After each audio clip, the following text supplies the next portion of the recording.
기도하겠습니다.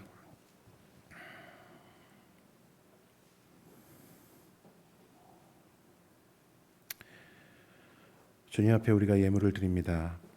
또한 주님 앞에 우리의 마음을 드리며 또한 우리의 시선을 드리며 우리의 듣는 것을 또한 주님 앞에 드립니다.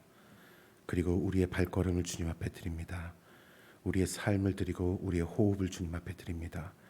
하나님, 이 모든 것 받으시고 주님의 영광을 드러내 주시옵소서. 우리의 삶의 발걸음자리에서 주님의 영광을 드러내 주시고, 우리의 가족 가운데 주님의 영광을 드러내 주시고, 우리 일터에서 주님의 영광을 드러내 주시고, 우리가 바라보는 그곳에 주님의 영광을 드러내 주시옵소서. 우리가 듣는 그 자리에 주님의 영광을 드러내 주시옵소서. 하나님, 우리의 마음이 주님이 바라보는 것을 바라보며 우리가 심장이 뛰게 하여 주시옵소서. 하나님, 우리의 시선이 세상이 아닌 주님을 바라보게 하여 주시옵시고, 그것이 우리의 기쁨이 되게 하여 주시옵소서. 그것이 우리의 행복이 되게 하여 주시옵시고, 만족함이 되게 하여 주시옵소서. 이 예물이 그 주님의 영광 위에 쓰임 받게 하여 주시며 우리의 삶 가운데 동일하게 그 영광이 있게 하여 주시옵소서. 이 시간 행하실 주님을 기대하고 주님을 너무나 사랑하며 예수님 이름으로 기도드립니다. 아멘. 네, 만나서 반갑습니다. 네, 오늘 아까 전에 특송 통해서 굉장히 많은 은혜가 되었습니다. 위로가 되었습니다. 사실 그 가사가 처음에 참 가사가 참 좋다 와닿는다 그랬는데 플랜카드를 딱 펼쳐 보이는 순간 어이구야 눈물을 겨우 참았습니다. 너무나 감사합니다. 은혜 받길 원하시나요? 네. 그럼 은혜는 누가 주시죠? 그렇죠. 감사합니다. 제가 주는 게 아닙니다. 그러면 이 시간 우리의 시선을 주님께 집중했으면 좋겠습니다. 왜냐하면 여기 계신 한 분 한 분이 다 주님이 하시고 싶으신 말씀이 다 달라요. 누구한테는 위로하길 원하시고요, 누구한테는 새 힘을 주길 원하시고요, 누구한테는 바라보길 원하시고요, 누구한테는 또는 기다리라고 하십니다. 근데 그 모든 말씀이 다른데 어디서 말씀하시죠? 주님이 말씀하십니다. 주님이 지금 어디 계신가요? 살짝 당황스럽죠. 주님이 어디 계실까요? 위에 계실까요? 위 안에 계실까요? 여기 계실까요? 네, 다 계시죠. 그런데 우리가 조금 더 집중합시다. 우리 하늘에 계신 아버지도 계시지만, 우리를 구원하신 예수님도 계시지만, 우리와 함께 하신 성령님도 계시죠. 그분은 우리와 함께 하시고 우리 안에 계십니다. 이 시간 잠시 기도할 텐데 반주는 해주지 마세요. 잠시 기도할 텐데 우리 안에 계신 주님께 집중하길 원합니다. 하나님, 내가 이 시간 당신의 말씀을 듣겠습니다. 주님 말씀하여 주시옵소서. 내가 듣겠습니다. 나에게 듣는 마음을 허락하여 주시옵시고, 나에게 그 말씀이 기쁨이 되게 허락하여 주시옵소서. 이 시간 우리 주님께 잠시 집중해서 주님 나에게 말씀하시옵소서. 내가 듣겠습니다. 이렇게 잠시 조용히 기도하며 나가겠습니다. 기도하시겠습니다. 주님, 주님 그렇습니다. 주님.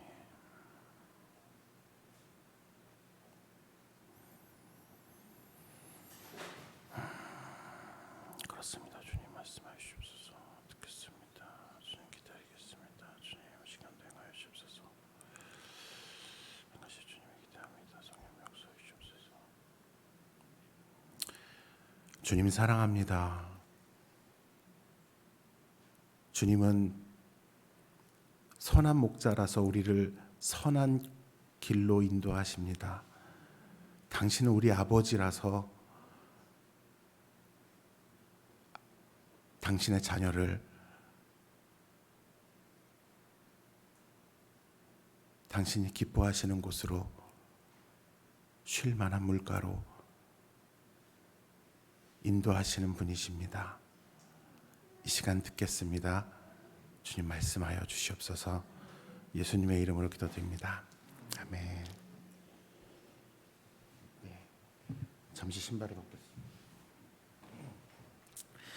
네, 저는 2010년도에요. 처음 시리아로 파송을 받았고요. 벌써 우시는 분이 계세요. 네, 지금 그거 아세요? 주님이 말씀하시잖아요. 매주 주님이 말씀해 주세요. 매 시간 주님이 말씀하세요. 그런데 왜 나에게 은혜가 없었지는 단 하나 때문입니다. 내가 그분한테 관심이 없었어요. 예. 집중하세요. 그분한테 집중하시고 말씀 들으세요. 말씀하실 겁니다. 제가 오늘 하고 싶은 얘기는 오늘 저희 선교 얘기를 나누겠지만 저는 딱 한 가지 사명이 있습니다. 물론 각자 위치에서의 사명이 있지만 제가 이곳에 섰을 때 한 가지 사명은 딱 하나입니다. 주님이 제 삶을 통해서 어떻게 일하셨는지에 대한 겁니다. 동일한 일들이 성도 여러분님들 모두에게 동일하게 일어납니다. 그리고 나이 상관없고요. 기한 상관없고요. 우리 젊은이들은, 어린이들은, 청소년들은 주님의 시선으로 바라볼 수 있는 일들이 일어나길 원하고요. 그리고 나는 아직 이제 나이가 들었는데요 라고 생각하시는 분들은 아닙니다. 주님 안에서 꿈꾸는 새로운 꿈을 꾸는 일들이 일어나기를 원합니다. 저는 2010년도에 처음 시리아로 파송받고 그 다음에 2011년도에 시리아 내전이 나서 시리아에서 요르단으로, 시리아가 위에 나라고요. 밑에가 요르단입니다. 그리고 그 옆에가 이스라엘이에요. 그래서 요르단은 암몬 족속 들어보셨나요? 끄떡이셔야 돼요. 여기서 이러시면 안 됩니다. 모압 족속 들어보셨나요? 에돔 족속 들어보셨나요? 그렇죠. 그 장소가 있는 나라입니다. 그리고 시리아는 그 위쪽 나라로 옛날 아시리아 들어보셨나요? 그런 나라입니다. 그래서 시리아에 있다가 이제 밑에 있는 요르단으로 내전 때문에 이동을 하게 됐습니다. 그리고 나서 시리아 난민 사역을 시작하게 됐습니다. 그래서 시리아 난민들한테 필요한 물건들을 나눠주고 뭐 이런 일들 시작하게 됐는데 그 요르단과 위에 있는 시리아의 국경 도시에서 저희가 2012년부터 살기 시작하면서 그곳에서 이제 시리아 난민들한테 필요한 물건들을 나눠주고 그들에게 복음을 전하는 일을 했습니다. 처음에 저희가 그곳에 도착해서 저희가 난민을 도와야 되는데 저희한테 돈이 없잖아요. 그래서 이제 저희 있는 생활비를 뺀 나머지 돈을 다 모았더니 100만 원 정도가 있었어요. 그래서 100만 원을 가지고 이제 시리아 난민들을 필요한 물건들을 샀습니다. 물건을 사서 이제 그들에게 나눠주고 그들의 얘기를 듣고 복음을 전하려고 노력하고 했는데 그 돈이 100만 원이라고 했자 거기에 몇만 명의 시리아 난민들이 살고 있고 저희가 매일 만나도 정말 많이 못 만나요. 그래도 물건들이 계속 나가잖아요. 그러니까 이제 100만 원이 끝나면 저희 재정이 없는 거예요. 그런데 그 재정이 끝나기 전에 저희는 생각했죠. 재정 끝나면 이제 할 일이 없구나라고 생각했는데 재정이 끝나기 전에 스위스에 있는 어떤 단체로부터 재정을 후원받게 되었습니다. 제가 영어도 잘 못하고요. 스위스 사람들은 스위스 저만 독일어를 쓰는데 그거는 전혀 못한데도 어떻게 연결이 돼서 저희가 매달 생활비, 그 사역비를 지원받게 됐어요. 그래서 그 사역비가 저희가 한 달 동안 사람들 방문해서 쓸 수 있을 만큼의 재정이었어요. 그렇게 이제 한 달 받고 두 달 받고 물건을 사가지고 물건이 떨어질 때쯤 되면은 또 지원받고 또 떨어질 때쯤 되면 또 지원받고 그러니까 이제 시간이 지나면서 마음이 쫄리는 거예요. 이번 달 돈 안 들어오면 어떡하지? 그러면 쉬어야 되는데 그렇게 해서 마음이 쫄려서 처음부터 말씀드리자면 제가 좀 성격이 못됐습니다. 그래서 믿음도 없고요. 막 그래요. 그래서 뭐 하나님이 매달 신실하게 공급하시는데도 불구하고 저는 마음이 쫄려요. 그래서 하나님께 기도를 했어요. 주님, 매달 지원해 주셔서 감사합니다. 3개월만 땡겨 주십시오. 제가 마음이 쫄려서 못하겠습니다. 한꺼번에 3개월을 받으면 좀 제가 넉넉하게 사역할 수 있을 것 같아요. 라고 정말 그렇게 기도했어요. 하나님한테 뭐 거룩하게 기도를 잘 못해서 그냥 정말 마음이 쫄립니다. 주님 땡겨 주세요. 이렇게 했더니 한 2주인가? 한 달 안 돼서 죄송합니다.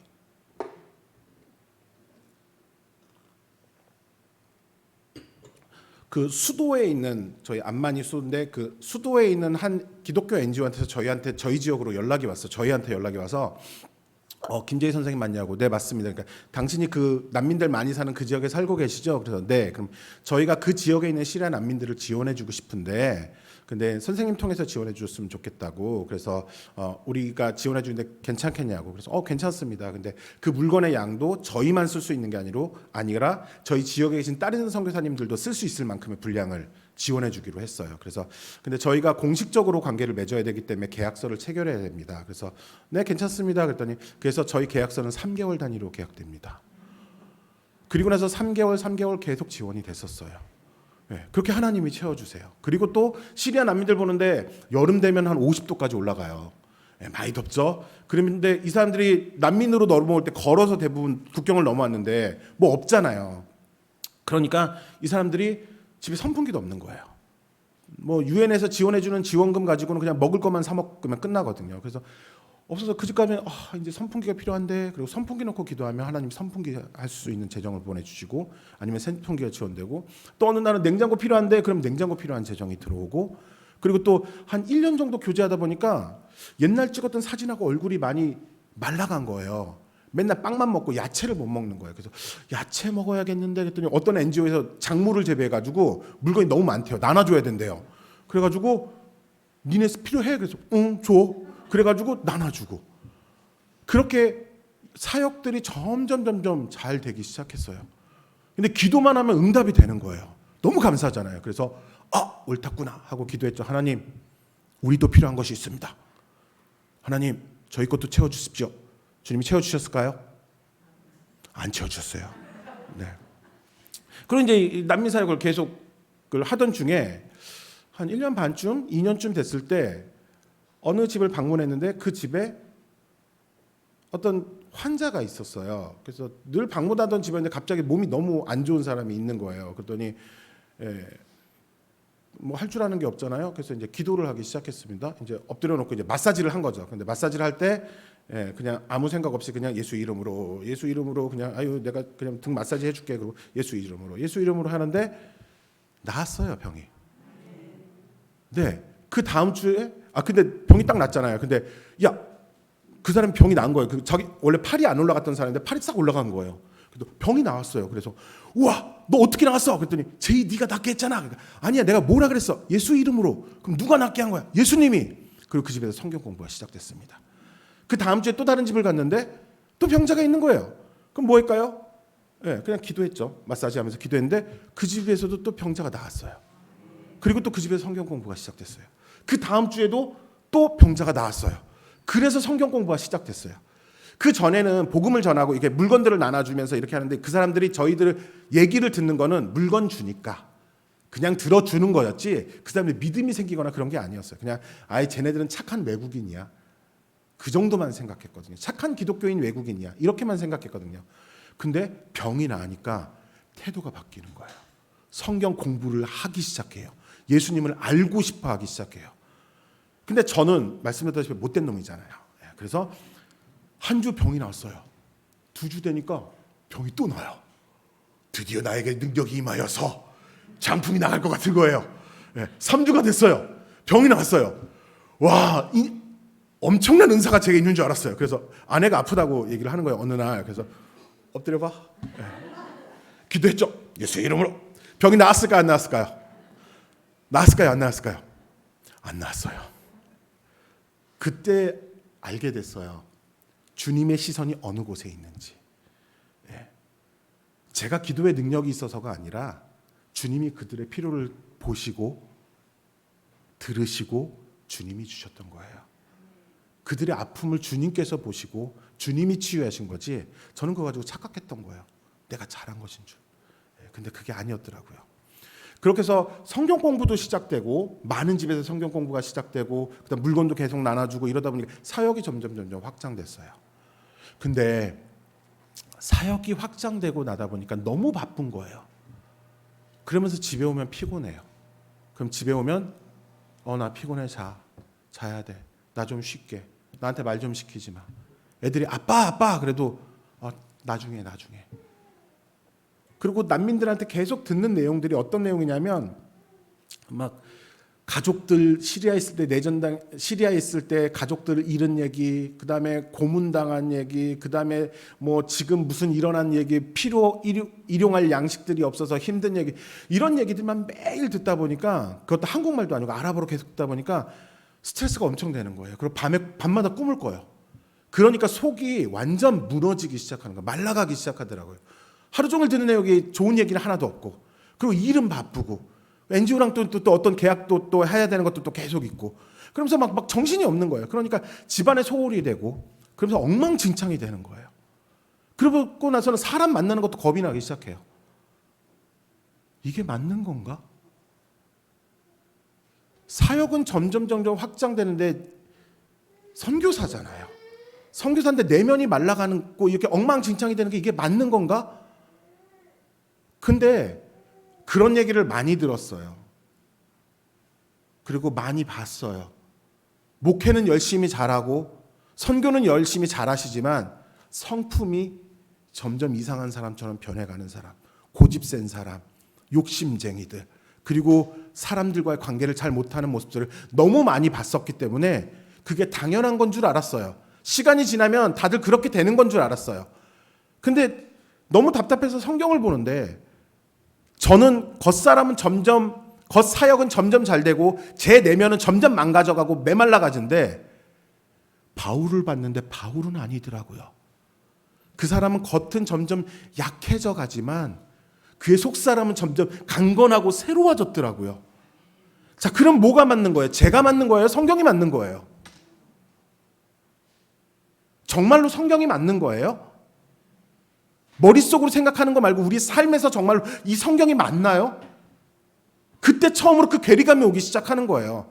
제가 한국에서 전도사 하다가 이제 선교사로 나가는데 전도사 때는 이제 중고등부나 이제 학생 청년부를 맡잖아요. 마지막 아이들한테 이렇게 얘기해요. 뭐 힘들어요. 그리고 선생님들이 막 그런 얘기를 해요. 신앙 상담을 해요. 그러면 뭐라고 얘기하냐면 저는 기도하세요. 말씀 보세요. 주님 회복시켜 주실 거예요. 그랬어요.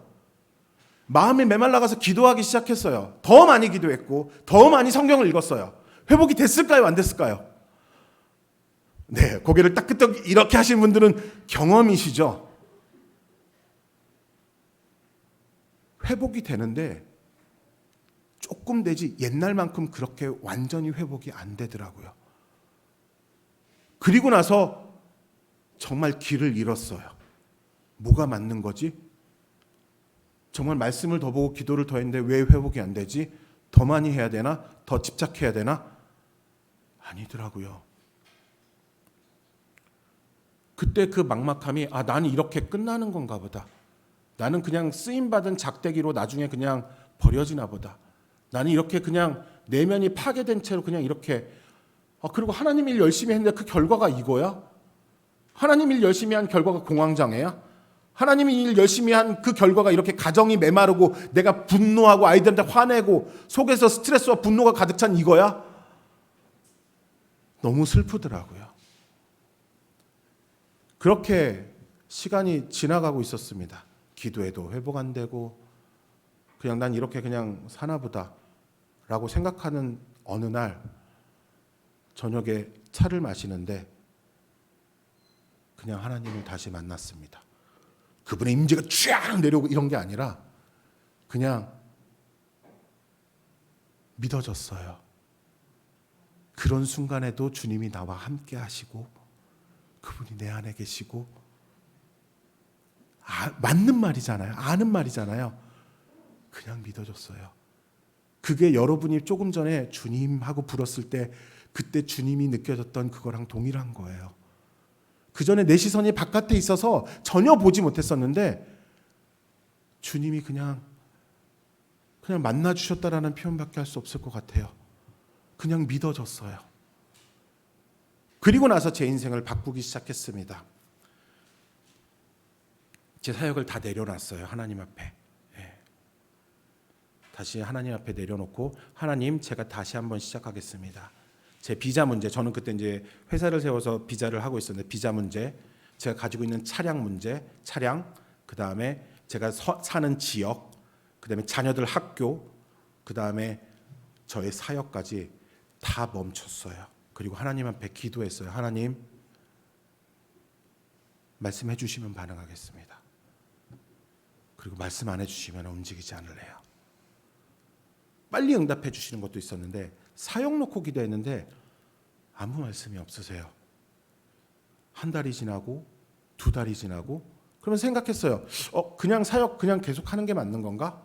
딱 멈췄는데 그러면 이제 일하던 사람이 일을 안 하면 계속 일을 하고 싶어 하잖아요. 제가 주님이 은혜를 주셨지만 저는 여전히 속사람은 여전히 악해요. 네, 나빠가지고 전화 한 통화만 하면 다시 예전처럼 사역할 수 있는데 주변의 사람들이 물어봐요. 요즘 뭐 하세요? 어떤 사역하세요? 그랬더니 놀아요. 저는 그 말을 정말 싫어하거든요. 논다는 말. 선교사가 사역을 해야지 놀고 있으면 안 된다라고 이거는 아니다라는 생각이 항상 있었는데 제가 제 입으로 그 말을 하고 있는 거예요. 놀고 있어요. 거룩하게 말할 수 있잖아요. 아, 주님의 말씀을 기다리고 있습니다. 포장할 수 있는데 그렇게 포장하고 싶지가 않은 거예요. 그래서 그냥 놀고 있다고 그랬어요. 그렇게 놀고 있다라고 말하면서 자존심이 엄청 상하는 거예요. 그리고 한 3개월, 4개월 이렇게 지났을 때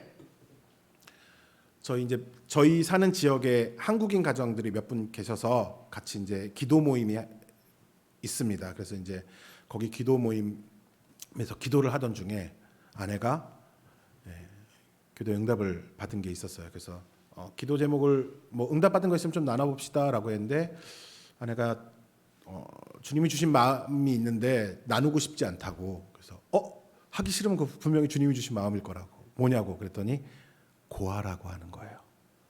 기도하는데 고아라는 마음을 주셨대요. 근데 그 얘기를 듣는 순간 제 심장이 멎는 줄 알았어요. 괜히 물어봤다. 고아 사역이 얼마나 힘든지 아니까요. 일단 저는 이제 난민 사역을 하다 보니까 그런 사역할 때 필요한 재정이나 이런 것들이 눈에 들어오잖아요. 필요한 재정들, 그다음에 장소, 그다음에 그들 책임, 그다음에 법적인 문제들 뿐만 아니라 함께 살아야 되는 거. 그게 너무 부담이 되는 거예요. 그래서 정말 이건 아니지. 그런데 주님이 주셨으니까 해야 되잖아요. 그리고 보통 저의 방법은 이렇습니다. 주님께서 말씀 어떤 사인이 있거나 아니면 어떤 계획들이 있어. 그러면 이걸 하기 위해서 이런 방법을 거쳐서 이렇게 순서를 짜요. 그리고 계획을 추진하죠. 그런데 그렇게 하지 않기로 했어요. 정말로 하나님이 말씀하셨다면 정말 하나님이 해보세요. 주님이 앞서가시고 주님이 하시면 제가 동참할게요. 왜냐하면 지금 고아라는 말씀을 주셔도 제가 예전에 했던 방식대로 필요성을 찾고 뭘 하고 이렇게 쭉 일을 하면 또다시 망가질 거거든요. 더 이상 그렇게 살고 싶지 않았거든요. 그래서 하나님 앞에 맡겼어요. 하나님, 기도도 안 했어요. 네, 제가 고아 사역을 하고 싶지 않았기 때문에 사역은 최대한 천천히. 이게 저의 모토입니다. 네, 지금도 마찬가지입니다. 사역은 최대한 천천히. 네. 그래서 고아 사역에다가 놓고 있었지만 기도는 안 하죠. 하나님 길을 열어주세요. 이런 기도 안 합니다. 하지만 제 마음속에 고아라는 단어를 품고 하나님이 주변에서 무슨 일을 하는지 살펴보기 시작했어요. 그리고 났더니 제가 차 타고 가다가 신호등에 딱 멈췄으면 시리아 난민 애들이 창문에 열고 이제 뭐 돈 좀 달라고 해요. 그때 안 주면 애들이 막 창문을 때려요. 그래서 걔네들을 피하고 싶어 하거든요. 그런데 고아라는 말씀 받은 다음부터는 혹시 얘가 주님께서 만나게 하실 고아가 아닐까? 라고 차를 먼저 세우고 창문을 내려서 돈을 먼저 주기 시작하더라고요. 그리고 또 길 가다가 또 어떤 애가 뭐 했는데 제가 돈을 못 줬어요. 그러면 혹시 제가 주님이 보내신 아이인데 내가 놓친 거 아닌가? 그래가지고 가서 돈을 챙겨갖고 와서 30분을 돌아다닌 적도 있어요. 혹시 얘가 아닐까? 아니었어요. 감사하게. 걔였으면 너무 힘들었을 텐데. 그러니까 시선이 바뀌게 되더라고요. 6개월이 지났습니다. 1년이 지났습니다. 다른 거에 대해서는 다 주님께서 응답해 주셨는데 고아 사역에 대해서는 아무 말씀도 없으신 거예요. 한 1년 2개월쯤 지났을 때 제가 친구네 집을 가고 있었어요. 근데 건물이 1층, 2층 건물이 있는데 1층은 창고예요. 완전 쓰레기장 같은 그런 곳이고 2층은 사람이 살고 있었는데 갑자기 2층을 딱 보는 순간 임대하라는 마음을 주셨어요.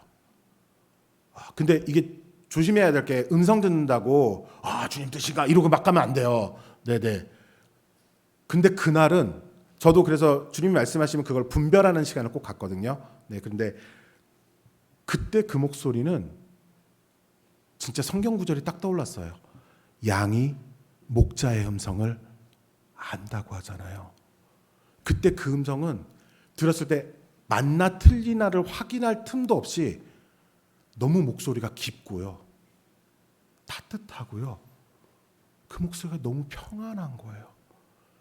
제가 이거를 어떻게 해야 되는지 머릿속으로 생각할 여유가 없었어요. 그냥 주님이시구나 이 말밖에 없었어요. 그래서 2층 임대해야겠다라는 마음을 먹고 저희가 가진 재정을 딱 모았더니 2층을 3개월 정도 임대할, 항상 3개월이네요. 3개월 임대할 재정이 있었어요. 그래서 집주인한테 나 여기 임대할게 해서 2층을 임대했습니다. 무슨 일이 시작될 줄 알았어요. 임대했으니까. 한 달 동안 아무 일도 없었어요. 그래서 제 플라스틱 의자 하나 갖다 놓고 거기 앉아 있었어요. 뭘 해야 되지? 한 달이 지난 다음에 갑자기 암만에서 수도에 계신 분들이 저희 센터 임대했다는 얘기를 듣고 물품들을 기증해 주시고 재정을 후원해 주셨어요. 그래서 물건들을 채울 수 있었어요. 자, 그렇게 해서 2달이 지났습니다. 이제 한 달 남았죠.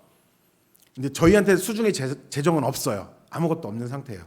근데 이제 2층 가려고 딱 가는데 갑자기 1층을 임대하라는 마음이 딱 들었는데 그때 그 목소리처럼 너무 명확한 거예요.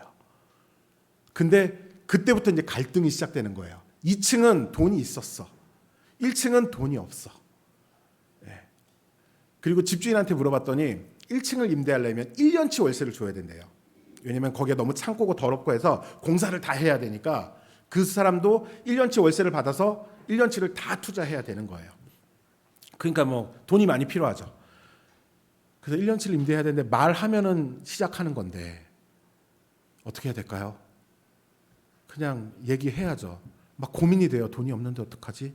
뭐 이런 생각이 안 들어요. 그러니까 주님이 말씀하니까 주님이 이루시겠지 이런 믿음은 저에게는 없어요. 네, 그냥 근데 이제 집주인 찾아가 가지고 나 1층도 임대할게 그랬습니다. 그리고 그러면 보통 어떻게 하죠? 하나님 재정을 채워주십시오라고 기도해야 되나요? 네, 그 기도도 안 했어요. 그냥 보고 싶었어요. 정말 하나님이 그 일을 어떻게 하시는지. 정말 주님이 말씀하셔서 임대한다고 해서 말을 했습니다. 그러면 하나님께서 어떻게 하시는지 보고 싶은 거예요.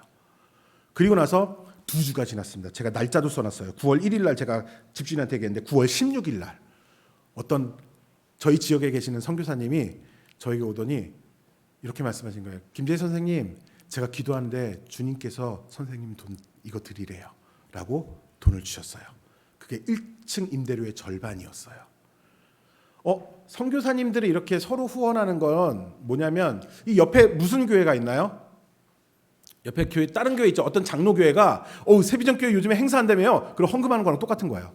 그렇게 별개로 따로따로 하는 건데 근데 그분이 기도하더니 헌금을 하셨어요. 주님이 말씀하셨다고. 기분이 좋았을까요? 하나님 일하심이 보이잖아요. 근데 저는 기쁘지가 않는 거예요. 여전히 채워지지 않는 나머지 반이 보이는 거예요. 채워진 반이 아니라 저는 원래 그래요. 저는 계속 하나님 왜 이렇게 하시는지 모르겠어요. 네. 그 나머지 반이 안 채워졌으니까 또 어쨌거나 이게 다 준비가 안 된 거잖아요. 그리고 또 한 2주가 지났어요.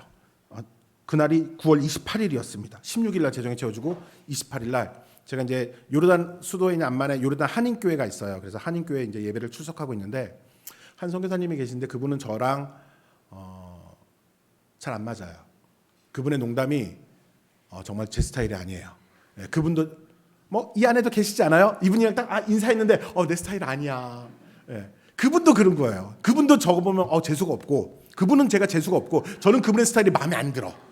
농담하면은 웃고는 있지만 여기서 내가 웃어줘야 돼 말아야 돼. 그래서 가까이 막 앉아서 대화하진 않아요. 그냥 살짝 떨어져 있어요. 네. 그런 분이신데 그분이 갑자기 예배 끝나더니 저 좀 보세요. 드디어 꼬투리가 잡혔나 보다. 그리고 이제 나갔죠. 그랬더니 그분이 저한테 김재희 선생님, 제가 선생님 싫어하는 거 알죠? 드디어 시작됐다. 그랬죠. 네. 그랬더니 그분이 봉투를 딱 꺼내면서 하나님 이거 주래요. 딱 잡는 순간 얼마인 줄 알았어요. 두께로 보나 뭐라고 보나 딱 봐도 절반이야. 정말로 그 나머지 절반이었는데 그 선교사님이 어떠셨냐면 그때 신학을 공부하고 계셨어요. 신학을 공부하고 계셔서 그래서 등록금이 필요한 상황에서 입학 학비가 필요한 상황이었는데 기도하고 있었는데 어떤 분이 학비를 후원해 주신 거예요. 너무 감사해서 하나님 앞에 무릎 꿇고 하나님 감사합니다라고 기도하려고 했는데 그 말이 끝나기가 전에 제이 줘라 그러더래요.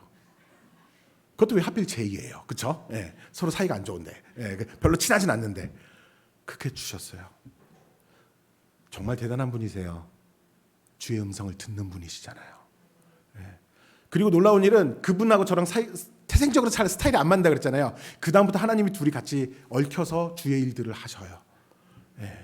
그래서 주님이 그냥 이제는 그 농담이 익숙해져서 이제는 웃고 있습니다.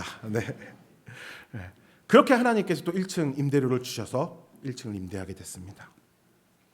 그리고 나더니 또 근데 어느 날 지혜를 주신 게 뭐였냐면 주님께서 외국인이 고아원을 세울 수는 없어요. 그래서 주님이 주신 마음이 회사를 세우는데 그 교육 회사를 세워서 학원을 열고 그다음에 기숙 시설을 만들면 기숙 학원이 되잖아요. 그렇게 하면은 괜찮은 거죠. 고아원이 아니니까. 네, 그래서 그런 마음을 주셔가지고 이제 시작을 하게 됐어요. 회사를 세워 어느 날은 또 이제 1층 또 임대하고 월세도 내고 또 2층도 또 그 재정이 풀리고 나서부터 이제 재정이 풀리더라고요. 위쪽도 이제 하나님이 재정을 채워주시고 됐어요. 근데 어느 날 갑자기 회사를 세우라는 마음을 주시는데 제가 회사 세우는 게 정말 힘들었었어요. 처음에 제 비자 관련된 회사를 세웠을 때 너무 힘들었기 때문에 관공서 하는 게 너무 싫은 거예요. 근데 회사 세우라는 마음 주셔서 또 관공서를 갔죠. 갔는데 어떻게 할지 몰라요. 그러면 서류 붙잡고 그냥 할 수 있는 서류를 다 챙겨갖고 가서 이러고 서 있어요. 뭘 해야 될지 모르겠어요. 누구한테 뭐라고 물어봐야 될지 모르겠어. 한참 서 있다가 주님 길을 열어주세요. 길을 열어주세요. 그러다가 힘들어가지고 옆에 의자에 앉아 있어요. 그러면 옆에 어떤 요르단 사람이 와서 앉아요. 그러더니 뭐 필요한 거 있어요? 그래서 나 회사를 세워야 되는데 어떻게 해야 될지 모르겠다고. 그 사람이 담당자였어요. 그렇게 또 회사가 열리고 변호사 연결돼서 또 열리고. 네. 지금까지 말씀드린 얘기들을 보면 정말 하나님이 말씀하시고 일들을 막 하셔요. 그리고 회사가 설립된 다음에는 코로나 기간에는 정말 하나님께서 멈추지 않게끔 더 또 필요한 재정들이 들어올 수 있고 물품도 지원받고 그렇게 해서 잘 할 수 있게끔 됐어요. 그렇게 하나님께서 일하시는데 잠시만요.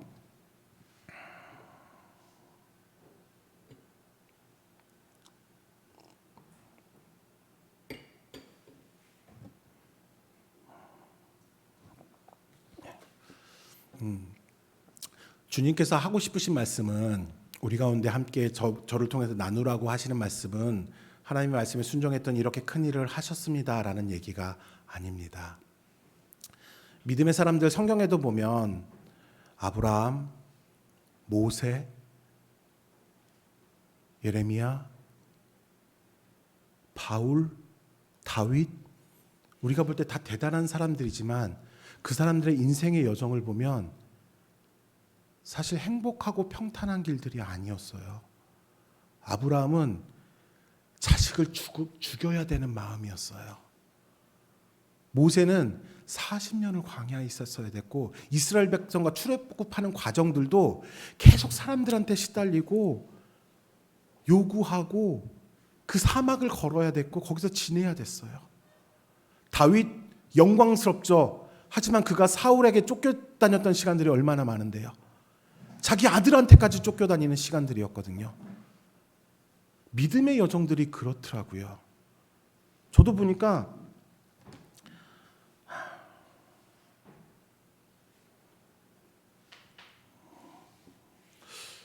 고아 사역을 이렇게 해야겠다라는 마음이 있었는데 저희가 막상 고아들을 데리고 살지 못했던 이유가 있습니다. 왜냐하면 저희들한테 2 자녀가 있었거든요.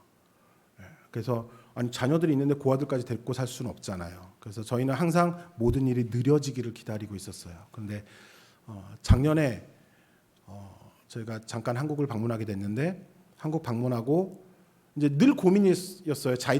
자녀들은 저희가 홈스쿨링을 하고 있었거든요. 집에서 그냥 애들을 저희 괜찮은 학교가 없어서 그래서 아이들을 집에서 그냥 공부를 가르치고 있었고 저희는 밑에서 사역하고 그러고 있었어요. 홈스쿨링도 그냥 EBS 동영상 틀어주고 문제집 풀어라 거의 그 정도였어요. 모르는 것만 가르쳐주고.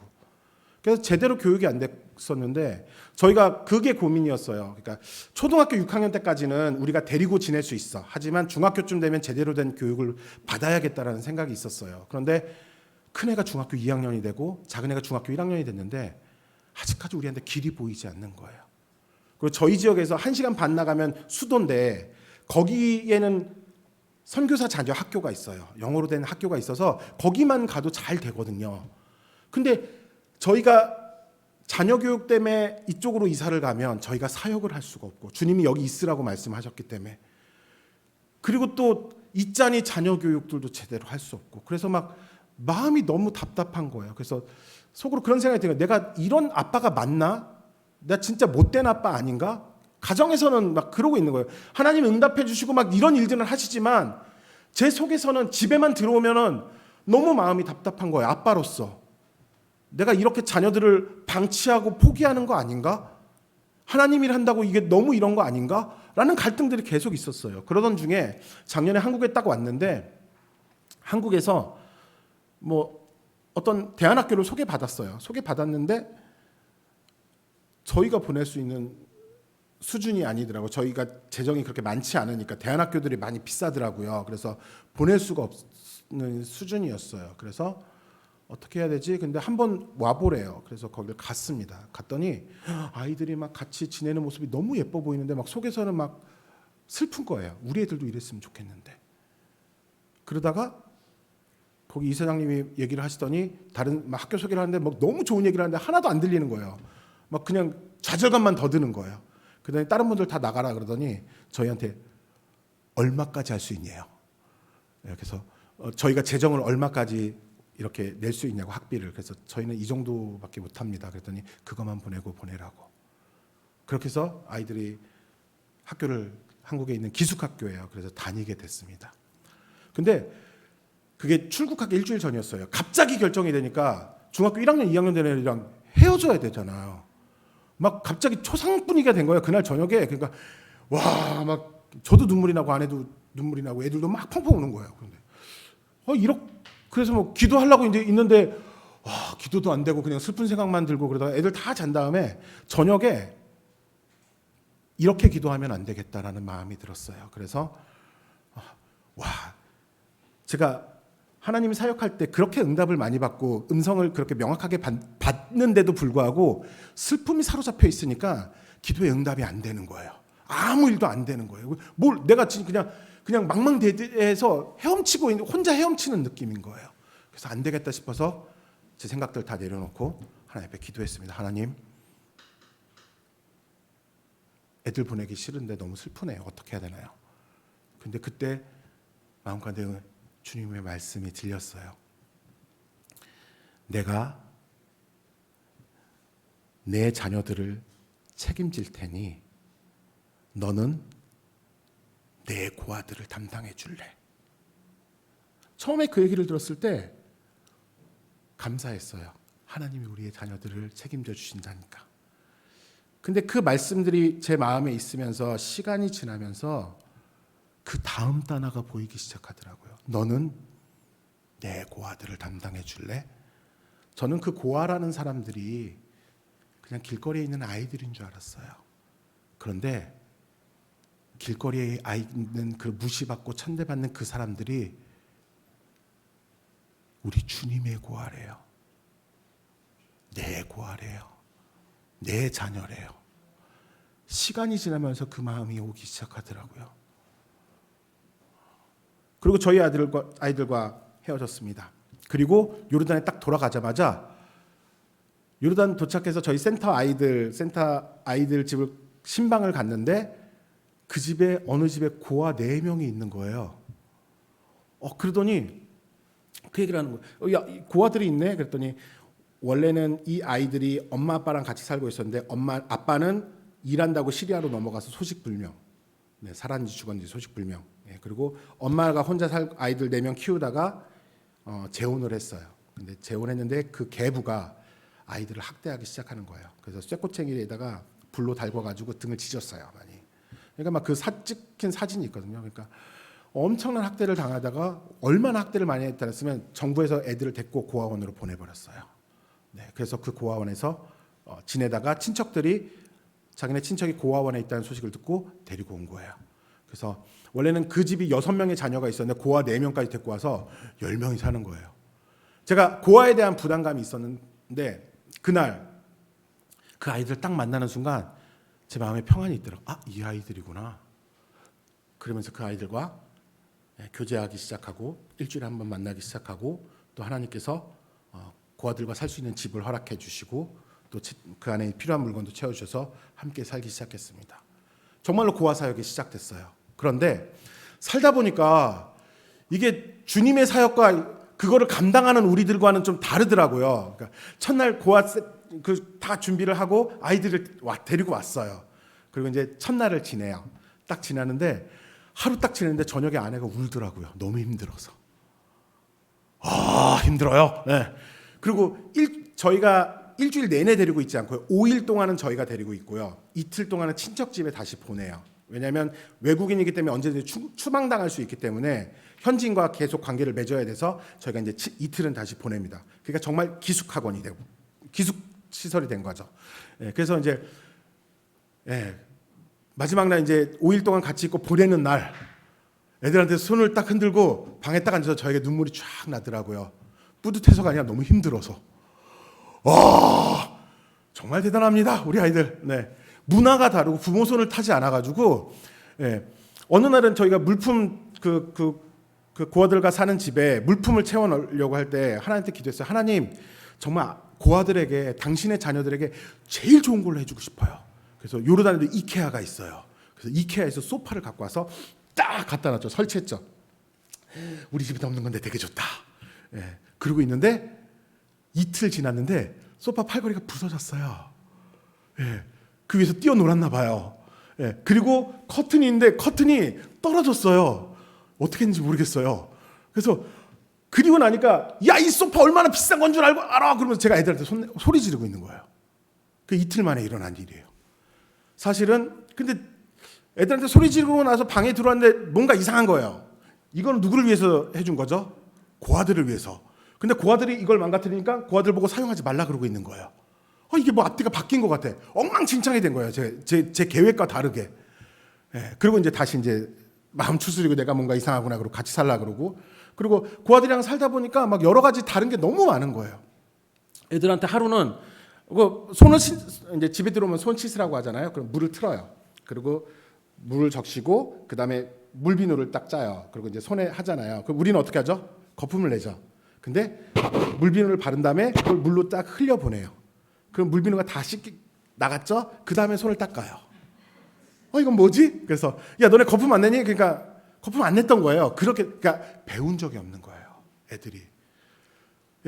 그리고 나서 이제 다 같이 모이라 그래요. 손 닦는 거 가르치고. 또 어느 날 봤더니 야, 손 닦고 얼굴 씻어 그랬는데 손을 거품 내서 막 씻어요. 그 다음에 얼굴을 하는데 그냥 물로만 딱 씻어요. 그래서 야, 너네 얼굴은 비누칠 안 해? 그랬더니 안 한대요. 왜? 그랬더니 눈이 따가워서. 그러면 너네 목욕할 때도 비누칠 안 하니? 그러니까 안 한대요. 그게 같이 산 지 한 2달 만에 알게 된 거예요. 일주일에 매 2번씩 이렇게 목욕을 시켰는데 단 한 번도 세수를 비누칠해서 하지 않았던 거죠. 그러면 또 이제 그거 하는 법도 가르치고 발 닦는 거 가르치고 또 뭐 다른 거 있으면 하나하나 가르쳐야 되니까 손이 많이 가는 거예요. 근데 어느 날은 그렇게 계속 지치는 거예요. 그런데 또 어느 날은 저희 한국에 있는 애들이 코로나에 걸렸어요. 저희 아들, 딸 둘 다 이제 코로나에 걸려서 이제 한국 시간에 새벽 2시인가 그때쯤 전화가 온 거예요. 근데 딸이 이제 아프다고 뭐 열이 나는 것 같은데 어떻게 해야 되냐고. 그래서 이제 약이랑 막 이렇게 막 뭐 해야지. 근데 마음이 아프잖아요. 근데 마음이 아프다 이렇게 찡 하고 있는데 바깥에서 소리가 나요. 그 고아 4명에서 싸우고 있는 거예요. 와, 그때 저희 방에서 이 방으로 가는 그 사이에 여러 가지 생각이 드는 거예요. 나는 내 아이들은 이러고 있는데 나는 지금 뭐 하고 있는 거지? 매일매일 마음이 무너지고 그다음에 지치는 것 같고 그리고 애들 보낼 때 되면 그날이 제일 신나요. 아이들 보내는 날 한 2시쯤, 12시, 2시쯤 이렇게 보내는데 애들을 보내고 막 서른들어지면은 그날만큼 행복한 날이 없어요. 와. 근데 이렇게 매일매일 사는 게 너무 힘들어요. 그리고 자녀들이랑 떨어지니까 진짜 즐거움이 없더라고요. 아이들을 보는 즐거움이 얼마나 컸는지 그때 알겠더라고요. 그러니까 사는 낚시 좀 많이 없어졌어요. 그런데 포기하고 싶은 마음은 들지가 않아요. 그 이유가 이게 나의 사역이고 이것이 나의 직업이고 그래서 그런 게 아니라 그때 들었던 말씀.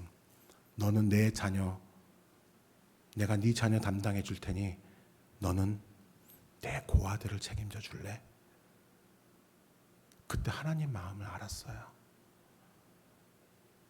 주님의 고아들이잖아요. 주님이 보시는 아이들이잖아요. 그리고 그 사역의 주인공은 우리가 아니라 저는 선교사니까 앞에서 얘기하고 있을 뿐이지만 주님의 시선은 저에게 있지 않아요. 그 아이들에게 있지. 그래서 그곳에 있는 저에게 맡겨주신 거죠. 그 마음, 그때 주님의 마음, 제가 자녀를 떠내보냈을 때 그 짠한 마음보다 더 큰 마음으로 그 고아들을 바라보고 계셨다면 어떻게 포기할 수가 있겠어요? 주님의 일은 그런 것 같습니다. 우리의 살아가면서 하나님의 응답들이 많이 되고 영광스러운 일들이 많이 있지만 그 과정들을 살아가는 시간들 우리들은 되게 힘든 것 같아요. 오늘 말씀 3절 말씀 보겠습니다. 네, 파워포인트로 볼 수 있을까요? 없나요? 네. 오늘 3절 말씀 보면 내가 너희 가운데 거할 때 약하고 두려워하고 심히 떨었노라. 바울이 한 말이에요. 바울이 그렇게 사역을 열심히 하고 있었고 주님의 영광이 드러나고 있었지만 그의 삶은 약하고 두렵고 떨렸대요. 그리고 저도 주님께서 주신 말씀대로 주신 마음이 있어서 그 마음대로 그 일들을 하고 있지만 매일매일 느껴지는 건 나는 왜 이렇게 약하지? 나는 왜 이렇게 두렵지? 관공서 갈 때마다 매년마다 재갱신을 해야 되는데 그렇게 서류 들고 갈 때마다 이 사람들이 저를 잡아먹는 이리 같아요. 정말 양이 이리로 가는 것 같아요. 외국인이니까 어떻게든 뜯어먹으려고. 시골 동네니까 더 그러거든요. 그래서 그냥 도장 찍어주면 되는 것도 저쪽 가봐 저쪽 가봐 어떻게 해서든 괴롭혀서 돈을 뜯어내려고. 그러면 갈 때마다 그래요. 하나님 길을 열어주세요. 길을 열어주세요. 그리고 관공서 가요. 그리고 아이들을 만날 때마다 너무 힘들어요. 그리고 그래도 포기하고 싶지 않아요. 바울도 그런 마음이었고 믿음의 길을 건너가는 과정이 그렇습니다. 우리 성도님들도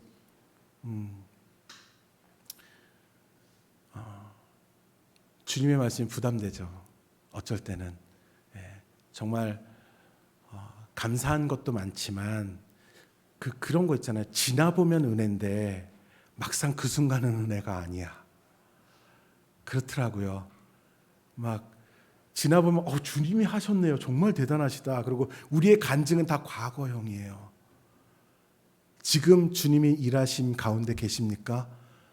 저는 그 가운데 있으면 되게 행복하고 되게 즐겁고 평안한 줄 알았어요. 근데 정말 그 가운데 있는데 아니더라고요. 근데 예전과 지금이 달라진 점이 하나가 있어요. 예전에도 사역을 주님께서 막 이렇게 도와주셔서 하셨고 지금도 주님이 말씀하신 대로 제가 순종하고 뭐 그런 일들을 하고 있는데 예전과 지금의 바뀐 점이 하나 있다면 예전에는 그렇게 되면 제가 지치고 탈진하고 무너졌거든요. 근데 지금은 똑같이 지치고 탈진하고 무너져요. 근데 단 한 가지가 바뀌었어요. 아침에 제가 하나님을 찾고 있더라고요. 선교사로서 하나님을 찾는 게 아니고 목사로서 하나님을 찾는 게 아니고 믿는 자로서 그냥 오늘 주님이 위로해 주시지 않으면 하루를 감당할 수가 없겠는 거예요. 오늘 주님이 저에게 평강을 주시지 않으면 그 고아 아이들을 기쁨으로 대할 수가 없겠고 주님이 저에게 정말 담담한 마음을 주시지 않으면 저희 아들이 정말 보고 싶은 거예요. 매일매일이 그래요. 저녁에 탈진해서 쓰러지고 아침에 일어나서 오늘 하루 어떻게 감당해야지? 기도를 안 하면 정말 못 살겠는 거예요. 그런데 기도를 했더니 막 은혜를 주셨을까요? 아니에요. 잘 모르겠어요. 아침에 열심히 기도하면 주님의 충만한 은혜가 부어지면 좋겠는데 아닌 거예요. 그런데 기도를 하고 났더니 저에게 믿음이 있어요. 주님이 오늘 하루 맡기셨구나. 내가 오늘 하루 주님의 시간 가운데 서 있구나. 그 믿음은 있더라고요. 아이들과 이제 몇 개월을 살기 시작했습니다. 고아들과. 근데 어느 날 손님이 오셨는데 그분이 고아 애들을 보더니 첫 말씀이 이거였어요. 아이들이 너무 밝아요. 그러는 거예요. 밝을 리가 없는데? 맨날 나한테 혼나는데 애들은? 맨날 우리 치고받고 싸우고 지지고받고 막 이러고 있는데 하지 마! 해! 막 그러고 그게 뭐야! 막 그러고 있고 제가 있으면 애들이 밥을 되게 잘 먹어요. 근데 제가 딱 나가고 아내랑 같이 있잖아요. 그럼 애들은 대화꽃이 피어요. 제가 가는 곳마다 대화가 끊겨요. 네, 하도 지적질을 많이 하니까. 그래서 저는 이렇게 살면 안 되는데 내가 이 애네들 데리고 맨날 혼내려고 데리고 있나 막 이런 생각만 들고 있거든요. 그래서 하루하루가 내가 진짜 잘하는 건가? 내 스타일이 정말 아니다. 저는 정말 진짜 어린애들 스타일이 제 스타일이 아니에요. 저는 청소년부 이상만 공부를 했어가지고 왜냐면 청소년부들은 얘기를 하면 알아들어요. 근데 어린애들은 막 얘기를 하면 못 알아들어요. 그래서 되게 힘들었거든요. 그래서 어린이 사역은 제 스타일이 아니다라고 생각했는데 그 아이들을 데리고 24시간 계속 있는 거잖아요. 하나님 왜 저에게 이런 아이들을 맡기셨나요? 막 그러고 있었거든요. 그렇게 매일매일 싸움을 하고 그것도 어느 날 처음에 이런 기도를 했어요. 이런 기도를 하면 안 되는데 고아애들이 너무 말을 잘 듣는 거예요. 처음에 오자마자 보니까 친척집에 있을 때도 말을 너무 잘 들었어요. 청소도 잘하고 그리고 말도 한마디 하면 엄청 잘해요. 나중에 보니까 눈치 보는 거더라고요. 초등학교 2학년, 3학년, 4학년 애들이 뭘 안다고 그렇게 말을 잘 들어요? 6학년 애가 뭘 안다고 그렇게 말을 잘 들어요? 청소를 어른보다 훨씬 잘해요. 구석구석까지 잘해요. 너무 말을 잘 들어서 좋은 줄 알았는데 어느 날 보니까 이게 좋은 게 아니더라고요. 아이들이 너무 늙어버린 거야. 그리고 너무 눈치를 보는 거야. 그래서 하나님한테 기도했어요. 그런 기도를 하지 말았어야 되는데 하나님 이 아이들이 긴장감이 풀리고 마음이 회복됐으면 좋겠습니다. 하나님 상처가 회복됐으면 좋겠습니다. 시간이 지나면서 정말 아이들의 마음의 긴장감이 풀렸어요. 그러면서 말을 안 들어요. 그게 양면이 있는 줄 몰랐네요. 네. 긴장감이 풀리면 진짜 2학년, 3학년, 4학년 초등학생이 돼버리는 거예요. 그것도 아랍 애들, 그것도 시리아 난민 애들, 말 진짜 안 들어요. 네. 물론 착한 애들이지만, 네. 이게 양면이 있는 거예요. 근데 제가 옛날 같았으면 그런 모습, 아이들이 풀려서 규율이 깨지는 모습을 보면서 그 기도를 멈췄을 것 같아요. 그런데 지금도 그 기도를 해요. 하나님, 근데 이제는 기도가 어떻게 되냐면, 오늘 어려움이 오고 문제가 일어나도 괜찮습니다. 이 아이들의 마음이 회복되게 해주세요. 상처 때문에 쓴뿌리가 올라와도 괜찮습니다. 감당하겠습니다. 하나님, 이 아이들이 회복되게 해주세요. 그러려고 주님이 저에게 맡기셨으니까요. 어느 날 그 손님이 오셨는데 아이들이 너무 밝다고 얘기하셨어요. 그리고 나서 봤는데 잘 모르겠어요. 애들이 밝아졌는지.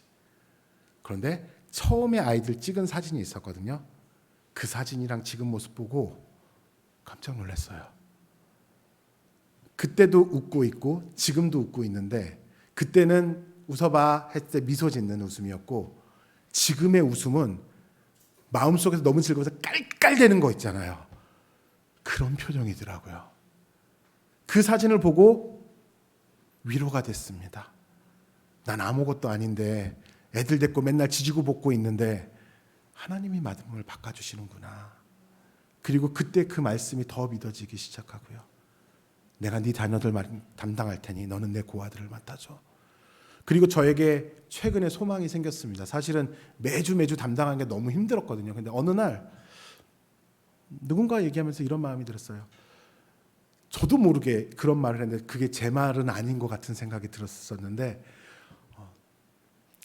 이 고아들이 이제 10대 초반 이러니까 이 아이들이 10년이 지나서 독립을 하고 5년, 10년 때로는 15년 지나서 독립을 하게 됐고 나중에 철이 들었을 때 철이 들어서 만약에 저에게 질문한다면 왜 우리 데리고 사셨어요? 라고 질문한다면 그때 제가 해주고 싶은 말이 하나 있다고. 예수님의 사랑 때문이야. 그 한마디의 무게감이 얼마나 클까요? 우리가 전하는 입으로 예수 믿으세요라는 말과 10년을 같이 살면서 예수님의 사랑을 닮으려고 하는 삶의 흔적들을 그들이 봤을 때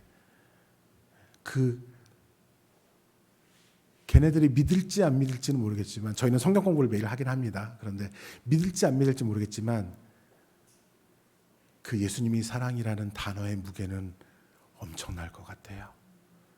그리고 주님이 원하시는 말씀이 내가 너를 사랑한다라는 말씀의 깊이가 자신의 전 인생을 바꾼 말씀이라는 걸 믿게 될 것 같아요. 우리가 알고 있는 예수님이 나를 사랑하셔서 구원하셔서 죄가 사함받은 그런 감정적이고 이런 정도가 아니라 정말 전 인생이 바뀌어버린, 제가 그런 복음을 전하는 자리에 서 있는 거더라고요. 그래서 소망이 생겼습니다. 예전에는 일주일을 어떻게 버틸까였는데 10년은 가야겠구나. 네. 매일 뻑뻑합니다. 그런데 주님이 일하십니다. 그래서 포기할 수가 없습니다. 우리 성도님들의 삶에도 마찬가지입니다. 주님이 일하십니다. 뻑뻑하시죠? 괜찮습니다. 네, 원래 그런 거예요. 네, 기뻐하는 우리들 되길 원합니다. 네, 기도하시겠습니다.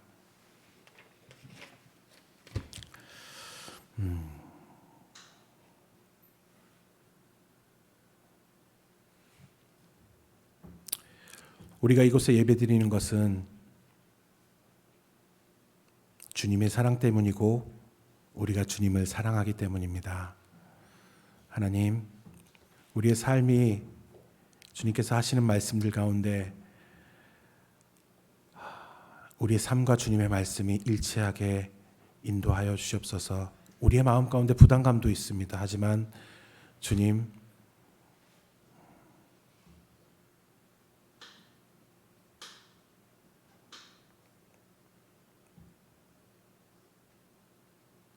우리 한 명 한 명에게 말씀하여 주시옵소서. 주님의 음성을 듣겠습니다. 그리고 기쁨으로 그 길을 가겠습니다. 특별히 세비전 교회를 통하여서 주님의 영광을 드러내 주시옵시고 또 앞으로 산적한 일들이 많이 있습니다. 하나님, 정말 이곳에 매일매일 새로운 비전이 생겨나게 하여 주시옵소서. 주님의 뜻과 주님의 시선이 계신 곳에 이 교회가 계속 나아갈 수 있도록 주님 인도하여 주시옵소서.